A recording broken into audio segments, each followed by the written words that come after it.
Saying there out I run out of tape, Mickey, about 6 weeks of a black frost. 6 weeks of a black frost, day and night. This was February, was it, or January? February, early in February. And it freezed the whole month of February. No, end of January now. But the last week of January and the whole month of February. And it started snowing. It started to snow one day. A very fine snow, it was as fine as flour. It fell down and it just, with the wind, it blew it into up against the hedges and filled the lanes, deep lanes and all that. And it must have snowed for about 24 hours non-stop and blew it all into the lane, any deep lane and up against hedges. And there was some fields in the middle of the field there wasn't a pick of snow on. Because the wind had driven it all into the hedges, you see, and the shucks and all that. And there was a lane from the village of Kappa up to our place, and it was completely filled with two big high hedges. You were on one of the highest spots in near Kappa village, we were about nearly 1,000 feet above sea level there, you see. And that lane was completely filled, and the whole country was the same, and the roads and all was jammed, blocked up. And I remember a Captain Tony at the grocery in Kappa, and told him many days till he was out of provisions. And the neighbours all yard, and he had nothing, and he says, I need help, he says, to get to town, to get to Gannon. And he got a load of men into the lorry with shovels and this, that and the other thing, and had to dig the road part of the way. From Kappa till Gannon. And then them days, you see, everything was rationed. And he got a load of stuff that day and come home. Well, 2 days after, it was all gone. And I remember in our house and there wasn't a damn thing. And I went down to the shop anyway, and I says to Tony, have you any this, that, the other thing? We're looking bread and looking this, that and the other, bit of bacon if we could have got it, whatever you could get. He says, there's not a damn thing in the shop. He says, I'm going to town now, and I went with it. And them days there was no hitters in the lorry. And I got into that lorry and me and him drove into town. And he went round the shops, and all he would get was very little. Everything was bloody well rationed, you see. And I remember getting chops in some shop in Scott Street. Frozen chops, it's all I could get now. And you see, if you weren't known, you didn't want to know you. You needed to be known, and I was only a couple of young fella. Sure, he said, no, I'm nothing for you. So I got these frozen chops anyway, and I come home again on these chops, and I mean, my mother, God rest her, she put on the pan. Thank God she said to see something to fry. And I ate these, one of these, I didn't eat a feed of them, I had them divided around the whole place. And I ate this chop anyway, and it was great. Got to dinner, I was awake with hunger. And I found it starved with cows, and the same thing I was freezing. Because the next thing I had diarrhea. And the cure was worse than the disease.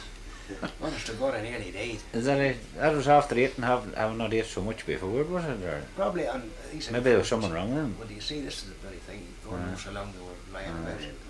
Maybe freezed and thawed and refreezed again, you see. That time, every scrap of food was so precious. So I remember then, after that, we had a fat sow. God, she was a mighty animal. She was nearly about 400 weight. She was a massive big sow. I mean, we killed her and taken her. Well, that put over the famine. And Jesus, it was full and plenty. We sold a lot of our iron, selling the hams to Fleadh Hodge. Somebody told him about this pig wars and those hams. £10 a piece for the hams. And that was some money in 40s. At that time. Well, who done the butchering? Oh, there's an old fella, it was James Armstrong. You know them, Joe. James the Butcher, they call him. Just an ordinary country man, and he killed pigs, but he was getting on to something, a pig that time. Could you not get Pat the Butcher now? Would you not have met a man? Pat wasn't a salesman at the job at all. How Pat got the name was, Pat was a lad at school, you see. And the father killed pigs, you see, and he went to the Pope in Gannon. So the next day, when Pat went home from school, the sow pig again, you see, and there's wee small pigs, you know. Oh, right. And Pat, he took a notion and he Butcher the pigs. and he says he was going to start to kill one of these pigs. And sharp his knife and did it. Got out of the pig and split it open. And the pig killed in the fire from home. And that's how we got the butcher. Some of the wee pigs hung up, I think. Yeah, they hung up, sure. Ways in the butcher. That's how we got the butcher. That's how we got the butcher robbery. Well, Mick, just for a lot of people that wouldn't know it, think nearly pigs or bacon comes out of a cellophane bag that hardly know how a pig was killed. Tell us how a pig was killed. Well, what you do with a pig, I remember now this pig, and she was in a wee pen, small wee pen, and she was full of the pen, and we were wondering how we were going to get this. Ordinary, you see, Hit them with a mallet. you hit them with a mallet, you took them out on a stump, they call it a click, a piece of iron with a sharp pick on the end of it, and you stuck it behind the pig, and you stuck it into his jaw like that there, Pulled her out. and you pulled it out, and there was a fellow with a mallet, and he hit her with a head and stunned her, and she rolled over, Really? and the butcher stuck her. But in this case, it's going to take maybe 5 men to pull this animal out. Yeah. So the butcher says, James Armstrong says, just when he says on rubber belly, it was say you see, say and throw herself over on her back. The rubber belly there, you see, and she rolled over. Now he says when she gets over on her side, he says, get her up on her back, he says, and just keep her on her back. Lift the feet. Lift the feet, you get her up on her back, and then she has no power, you see, she's going with feet like this. And man, he had the knife, and he was sharp, he was very active and very handy. And he had her stuck on here, and he just... Stick her in the heart. No, he just in the throat. They didn't kill them in the heart force, just Oh cut no, their, not at all, no. cut their throat and Cut the their blade. throat, run the knife in, just on their chin, as you would call it. Run into their throat there and cut the windpipe. And once that was on the blade then, blade in 2 or 3 or 4 minutes. And that was the handiest I never seen anything. Big an animal. No fuss, no problem at all, no. And there was water boiled at this stage. Oh God, there was a boiler. We had a 25-gallon boiler, boiling sponge, and it was boiling plumping. And he had her scraped and ready for. You poured the boiling water over the. You poured the boiling water. You started on the feet, on the knees, which was the hardest part of it, back and front, Right. and up on the shoulder. You kept pouring on the high part of the body, and the water run down. You see. Yeah. And right down the back, and the back hind quarters, and then you turn her over, and done the same on the other side, and then the sinews in the back legs that just above the back feet, you just slit the leg, like that, you see, both sides, and the sinews was in there, and you got a piece of iron or a big piece of strong wood, and you pointed and you stuck that in there and stuck it in here, and you had the 2 feet on pebbled it with this stick, you see. Hang it up. And then you hung her up. And he started there, and then he spit her down, opened her up, cleaned out the inside out of her. Was that waste now? It wasn't. That was waste. The only thing was it the was liver no- and the heart. Right. The only thing you had to get at was the liver and the heart. The rest was waste. And that was true to the one side that she hung there for 2 days. And then at the time, you see, she was not frosty time, she was hardened. She was as hard as a brick the next morning. Right. And then she was ready for dissecting then. Right. And all you had is a big table, a big bench or something like that. 100 weight of salt. And Where was it gone? you get Any of the shop any kept of it? the shops, yeah. Kept it at that time? Oh, 100 of salt was common enough thing to buy. Right. For a lot of these groceries, you either buy the 100 of salt. You see. And saltpeter, I think about 3 or 4 ounces of saltpeter. Mixed in it. And no, it wasn't mixed. It was only used. He put it on with his fingers, rubbed it into the arms, Right. and it was supposed to, and pepper and sugar, a couple of pounds of sugar, and he used that in a bit of this and a bit of that, and he rubbed it into the arms, you see. I suppose every man had their own recipe for Every curing man it. had their own recipe and Right. way of doing it. And we had a house outside a sort of a dairy, with a nice clean cement floor, well washed and clean. And the salt was, you put down a layer of salt on the floor there, and you threw the hams down and you bathed them in salt. And the same with the sides. And that remained there for so many days. About 4 or 5 days. In the salt? In the salt. Completely. And you turned it over. You went out and you turned it over. And heaped the salt up around it. And then it was ready for cutting up. And you cut up the sides then, or you could hang up the side if you had a place. You hung up the side and that was cured. And the salt then was gathered up. And did it remain hung up, or did you put it in a tea chest? It remained hung up if you had hooks to hang it up in a good cool place, and if you hadn't, sometimes it was left in a tea chest and with a certain amount of salt on it. And how would you keep rats or that away from it? Or you had it in a house that... You'd have to protect it with lids and all that. But anyway, the rats wouldn't touch that now. No, the salt, no way. Is that right? Oh, no way, you Wouldn't wouldn't go have no near problem. it. No, not with the salt. No. How long would that kept cured for any length of time? Oh, any length of time. Oh. Boys, it would keep for ages and ages, provided it was kept cool. As long as it was kept at a low temperature, it would last for a long, long time. And then you could hang it, take it in. You see that them days there was the hearth fire. There was a big white chimney, a big white fireplace, and you could hang it in. On the crook? And smoke it, Smoke it. Smoke it, And yes. that would keep it right for an indefinite period of time. Good, surely. Aye. As long as it lasted, you know it would. Oh, certainly, that was it. Well, what about the blood when there's blood? It was just washed down the street, Oh, was it? it went to waste. But the blood was used in some cases, but kept on made pudding out of it. Aye, that black pudding. Black pudding, That's what it's made. That's what it's made from. That fun. That's right. I'm not particular. And no, I'm not that fussy about it either. And all that, and the speciality was the fillet, the pork fillet. It was Still is. it was a lump now in that particular pig. It was a lump about that length. Right. It came from at the kidneys, Aye. and inside, and it was beautiful. It was a real dainty. It's the speciality of any animal. Right. Fillet, No, aye. pork fillet, or any of them things. There's nothing but this.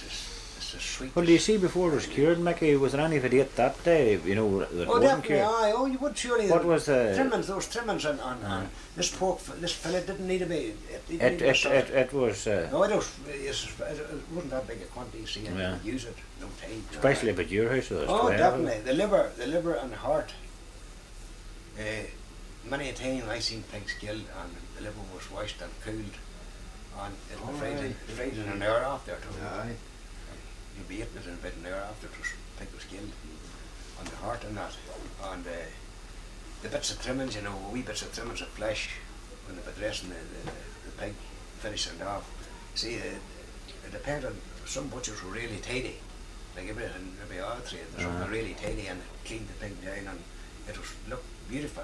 And all them wee chips and trimmings, and there was on the heart. You see, on the heart, on the lungs, there was a web. There was a web of fat.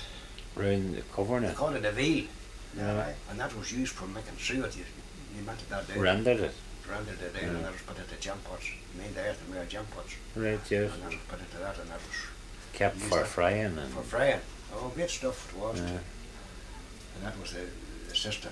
But they talk now about not eating fats and things. They ate piles of fats that time. I remember, my God, you threw the suet on the pan, the lard. Lard was the suet. So a big wad you sewed the bread into A big wad you sewed the bread and I remember us dipping the bread into that suet. It's nothing to do with what we're eating now at all. It's the fact that we're not working. Yous were working and using it up. Working is right, using up your energy, and You were as fit as a fiddle. and you were hungry as a wolf every time there was a meal ready to eat. Like I was talking about working in the fields and smelling. They were saying that there wasn't as good a smell of the bacon now. Well, actually, you could smell it cooking in the house because they were hungry. My God, and Men's eating now just because they know they should be eating. It's not because they're hungry at all. It's not working now. It is No work. no making way. For having sake, your life is a holiday now at the time. Step on a tractor and Tractor does it all. Tractor does it all. Aye. put a lever here and a lever there, and that's it. That's it. Even a simple job that time was walking to the well for water. Now you switch on the tap. Switch on the top, and you don't have to go out try the door for it. Stay at your own. And them days, in the winter time, you see, the spuds was dug on the pits, was called the top of the pits, put a certain amount of clay on it to keep the frost out of them. And then you went out and you started to cut hedges, clean the shucks, prepare the field for playing for the next crop. And you drew out the manure from the farm. On a slate, was it, or in the cart? Sometimes a cart and sometimes on a sleep. Sometimes you draw Tell it. people what a slate was. A slate was a sort of a thing like a sledge. It was a sleigh. A sleigh. With Runners on it. 2 runners on it, with an iron strip on it. And that was a sleigh. And when the fields was hard, the frost hard on it, she skidded along She skidded along, no problem. And sometimes you draw out, you see the manure, and you're going to put it into the spuds into that field there, and you pile the manure into that field there. And then when the springtime comes and your drilling was opened, all you do is fill the manure at the top of the field, and you had no land to cart it. And then the meadow, you were mowing the hay, the meadow was every man had a meadow on his farm, a small, low-lying piece of ground, and all the cleaners up around the yard was taken out and threw in the meadow, and you took your grape and you spread that. That was the whole winter's work. And there was a farmer then with a small patch of ground that couldn't afford to keep a horse. He dug the ground with a spade. He put oats in the year before, and he came along and he dug it up with a spade and turned it over. And when the springtime come, he had it ready for all you had to do was give it a run. It's sort of like trenching a garden there. Same thing. The frost done the work. The frost done the work. And that was very easy, made it to drill it, busted up and nice, loose. And when you had a good frost, you had a good crop the following year. Now after that 47 storm, I remember it. The following year there was crops was mighty. The corn the oats was that high, and the spuds, there was a crop of spuds. Because the ground was pulverised, the frost went well opened out. Well opened out. And a good fall of snow brings all the nutrients out of it's the same as the rain. Plenty of nutrients come out of there. And you see when a thaw comes there after a heavy fall of snow, you see the water turning black, and that's taking all that out of the air and purifying it. Which these last few winters you have no frost, no storm, no snow. And that's what's wrong with flus and this, that, and that. They are not purified. But that particular winter, I tell you, there was very few flus or coughs or kinds. But that is what's wrong. It's nothing to do with what the people's eating at all. It's pure bone laziness. Pure bone laziness. The thing's too mechanised. That's all it's wrong. We're being killed with kindness. Killed with kindness is true. God, I surely. No, that's the present day. Where was the Kaling houses up in Formers? Where would you want for to Kaling? We went to the big McCann's. That's up. You turn up the Alder Muskin Road, don't they? After you go by Big Tarry's under, you turn up there. To the right. Up to the right. Right, that's Big right. Mix. That's the first road on the right after Big Tarry. That's right. First road on the right. We'll go up there and we'll go to Neil Donnelly's up on the rock, up in Formers. And well, what do you call your man, Doherty? Lived on the roadside. Lived on the roadside. I know the house you mean, already. Rosie and what's his first name? I wouldn't know even here. Well, tell me, this was lefties going at that time. Who's the dance hall, or was that later on? On the cross? No, in above Altamuscan Post. It wasn't in existence them times. It was it was a house where they held dancing. Oh yes, McGear's. Oh, that's right. Definitely, that's right. I remember that. I remember dancers in the gears laughter, great big laugh. Well, I think there was, I don't know whether it would be commonly known, or it would be up in that country anyway. I think it was known as Lefty's Barn. Lefty's Barn, probably now, aye. There was often a Clyde your own name used to go up around it and raise rows about it. They used to be, that was a common enough that was a common enough thing. You were up taking women from that part of the country. That's right, and that didn't taste the ways up raised there. a lot of rows. God, But it was a famous hall now. I Lefty's, didn't hear tell about it called Lefty's? No, you probably didn't. No, but maybe it wasn't as prominent then as it was before or since it. well, you'd have been at dances in it, wouldn't you? Oh, it would have been it, certainly, sure. But anyway, there's not so big part of the country I was there. When I should have been at home in bed half time. Getting ready the next day. That's right. And Ed Skinner used to say, my God, boy, he would hear you coming in the morning, you see. We had no nearly, way. nearly 3 or 4 o'clock in the morning. My God, boy, a fella needs you sleep. How do you expect to do a day's work coming in at this time in the morning? And he'd be up at 6 o'clock at night, and he'd have a half a day's work done. He'd go out yarn. We talked about yarn sticks for the fire earlier this morning. Yeah. And he'd go out round for myself. There's plenty of winds about, you see, and there's blowing these out winds in the springtime. And then there would make great fire, and you see, you'd break them off, and they're lovely for lighting the fire. Right. And he'd go out with Oh, born them where they were growing now. I born them where they were growing. Right, They've sat there for a few months, and then you'd break them off and make a lovely fire. And he'd go away with a big rope, and he'd put this rope down his knees, and he'd build a big pile of sticks and it, and he'd Tighten his rope. tighten it up and throw it on his shed off the back.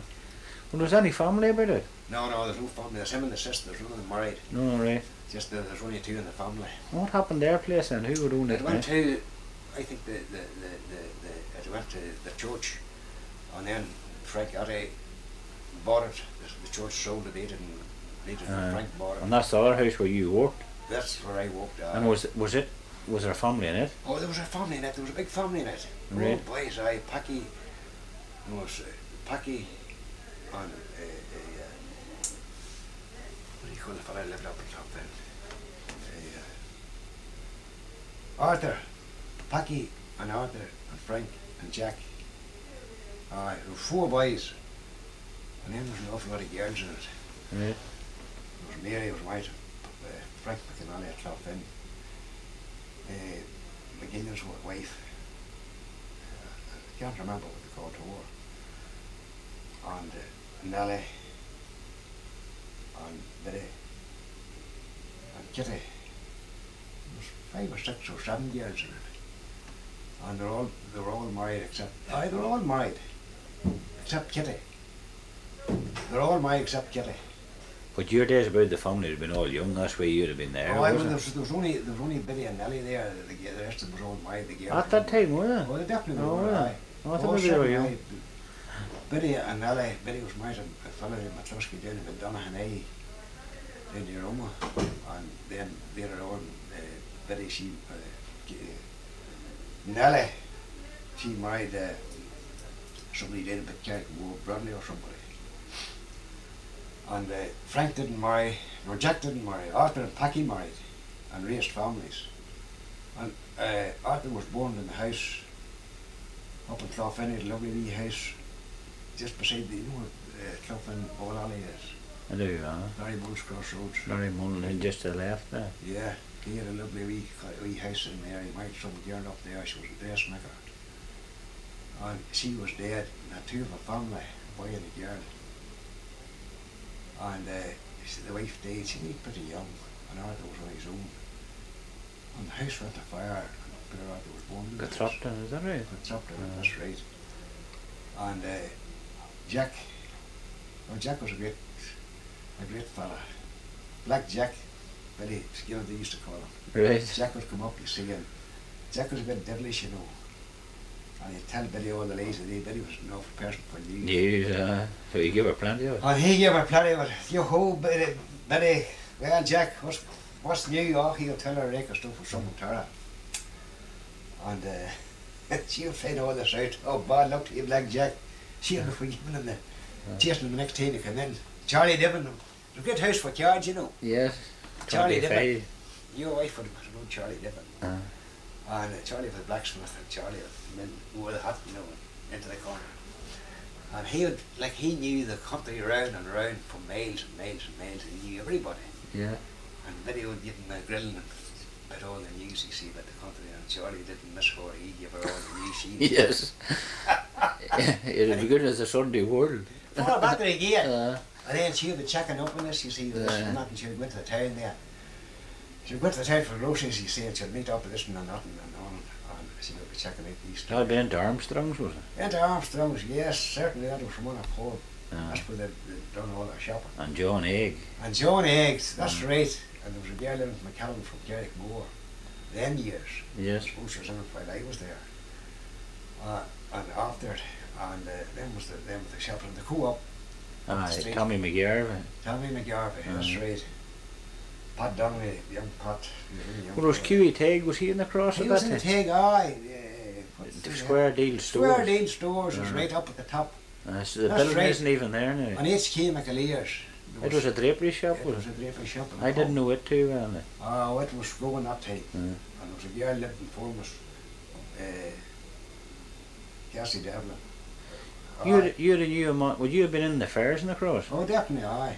Did you remember Kettle Kip and McKeown's yard on a fair day? Certainly, oh, God, Was it by done the gate from maybe, I don't know about in your day, but my day around the cross, I went to school for a year in the cross, you Did you see. so? And nothing at lay. Oh, But it was by Barney Gormley done the gate for I him. know Barney like very hard. He, Oh, God, aye, surely, certainly. Oh, gee, aye, certainly. Oh, the God, day aye. before the fair, there had to be rushes cut with Yeah. a scythe and drew in on the hay cart Right, and the yards had to be rushes. And right. then the kettle trumped and then That's it was- right, and that made that manure. made manure and was That is right. Used for putting in the Nah. spuds in the springtime. That was a typical Barney, road. Barney was some torn. Oh, He Barney had- was he had some he had a torn. brother Jimmy then. He had surely, Jimmy had a bad leg or something. Well, they were all right that he knew them. Yeah, But Barney one time they were listening till a box match. I can't mind who was fighting Sugar Ray Robinson or someone. right, aye, them They were days. listening. It had been broadcast on the wireless, Yeah. and it was like a football match now. One sided for one side. That's for right, they The followed two you. boys fell out over it. Oh, Barney went to England over it. It was in England for a couple of years. oh, after. God, I certainly. I'm Yeah. sure I remember them all. Mm. Oh, Mick McGraw and There was no man up that street too, up the Horse Fair, Gallagher. Aye. Lived beside Barney Gormley. He's not long dead. Is that a fact? Paddy Gallagher. I Gallagher, got to remember him too. John White lived here. As you Aye, as you well, go I down. didn't know him now. I He think lived a lorry for McCartans. he died young and left a young family. Is Or no, did I know him?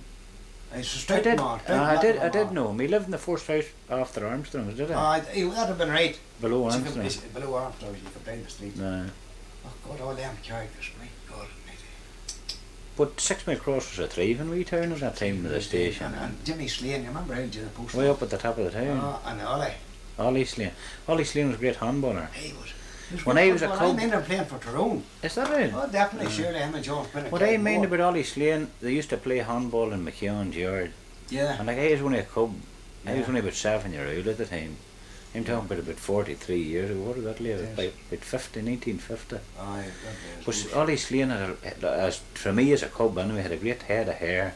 Aye. And I mind he had a clip in it when he'd be playing handball, a big I say, big head aye, of hair. keeping his He used to face. play handball up against the wall. My God, I I don't know where he ever went.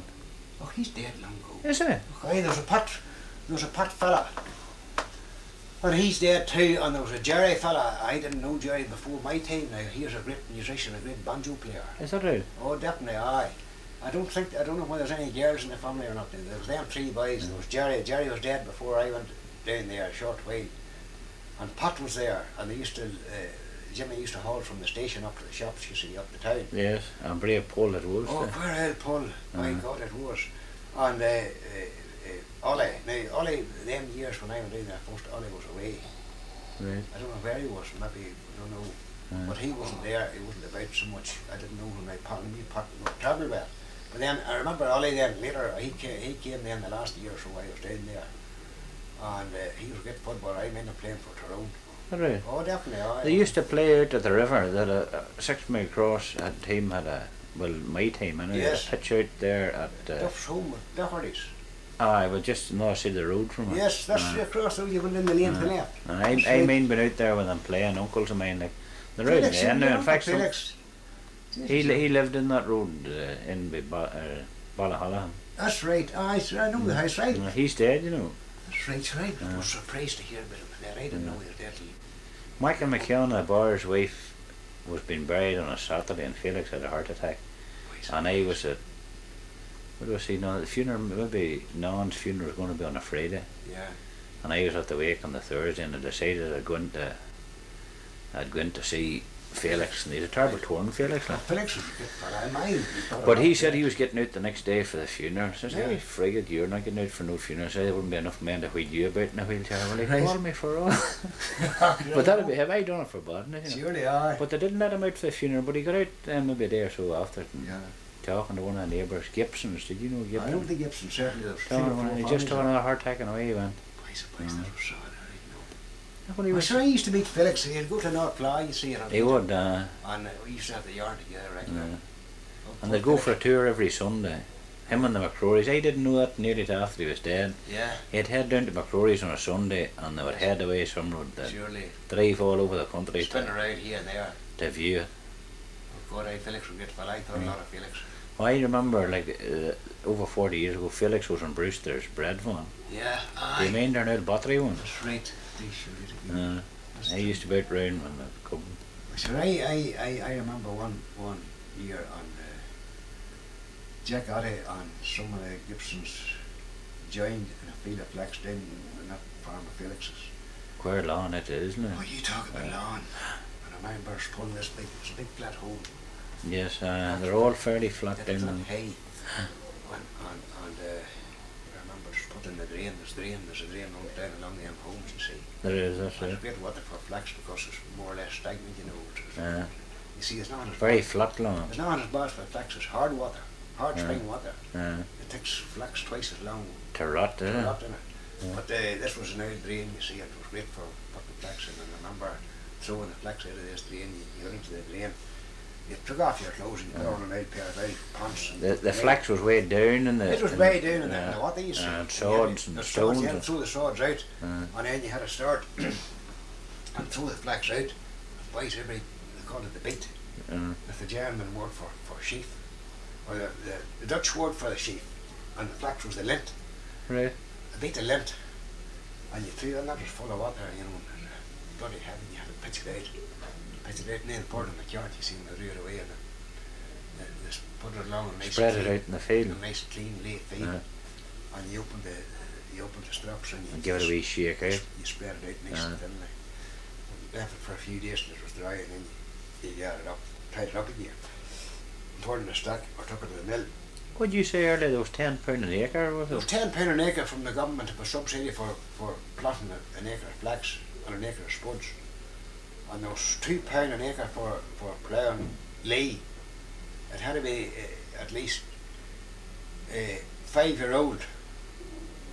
5-year-old from us ploughed. And could that have been checked, or would there been an odd fiddle? Well, oh, there was plenty of fiddles. You see, they used to come out. Never known, but there is a fiddle in. Even there was flaws then too.